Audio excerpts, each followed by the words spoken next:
Hello കൂട്ടുകാരെ, welcome back to our channel. ഇന്നാണെങ്കിലേ ഒരു ലഞ്ച് ബോക്സ് വീഡിയോ ആണേ കാണിക്കുന്നത്. നല്ല കുത്തരി ചോറാണേ ആദ്യം വെച്ച് കൊടുക്കുന്നത്. നല്ല ചൂടുണ്ട് കേട്ടോ. നല്ല കുത്തരി ചോറും പിന്നെ തോരനായിട്ട് ഇന്നൊരു മുട്ടത്തോരനാണേ. ഈ തോരൻ്റെ റെസിപ്പി ഞാൻ മുമ്പ് അപ്ലോഡ് ചെയ്തിട്ടുണ്ട് കേട്ടോ. അതിൻ്റെ ലിങ്ക് ഞാൻ ഈ വീഡിയോയുടെ താഴെ കൊടുത്തേക്കാം കേട്ടോ. അപ്പോഴേ നല്ല മസാലയൊക്കെ ചേർത്ത് വെച്ച ഒരു മുട്ടത്തോരനാണ് കേട്ടോ.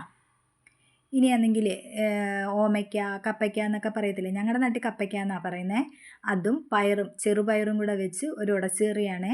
മത്തങ്ങായും ചെറുപയറും കൂടെ വെച്ച് ഉടച്ചേറി വെക്കത്തില്ലേ, എരിശ്ശേരി എന്നൊക്കെ പറയുന്ന അതേ കണക്ക് കപ്പയ്ക്കായും ചെറുപയറും കൂടെ വെച്ചുണ്ടാക്കിയ ഒരു ഉടച്ചേറിയാണിത് കേട്ടോ. ഇനി നമുക്കാണെങ്കിൽ കറിയായിട്ട് ഇന്ന് സാമ്പാറാണേ. നല്ല ചൂട് സാമ്പാർ, നല്ല കുറുകിയ സാമ്പാറാണ് ഇന്ന്. സാമ്പാർ ഒഴിച്ചപ്പോഴേ തറയിൽ ഇച്ചിരി വീണിട്ടുണ്ട്. അത് കയ്യോടെ ഞാനങ്ങ് തുടച്ച് മാറ്റുവാണേ. ഇനി ഒഴിക്കാനായിട്ട് നല്ല മോര് കാച്ചിയതാണ്. കഷ്ണങ്ങളൊന്നും ഇടാതെ നമ്മൾ സിമ്പിളായിട്ട് തേങ്ങയും മഞ്ഞളും ജീരകവും ഒക്കെ അരച്ച് ചേർത്ത് കാച്ചിയെടുക്കത്തില്ലേ, പുളിശ്ശേരി എന്നൊക്കെ പറയുന്ന അതാണേ.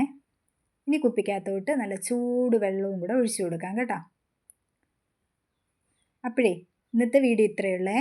എൻ്റെ ചാനൽ ഇഷ്ടമായിട്ടുണ്ടെങ്കിലേ ഒന്ന് സബ്സ്ക്രൈബ് ചെയ്ത് സപ്പോർട്ട് ചെയ്യാൻ മറന്നുപോയല്ലേ. അതേ കണക്ക് തന്നെ ലൈക്ക് ചെയ്യുകയും ചെയ്യണം, കമൻറ്റ് ചെയ്യുകയും ചെയ്യണം. പുതിയൊരു വീഡിയോ ആയിട്ട് വീണ്ടും കാണാം.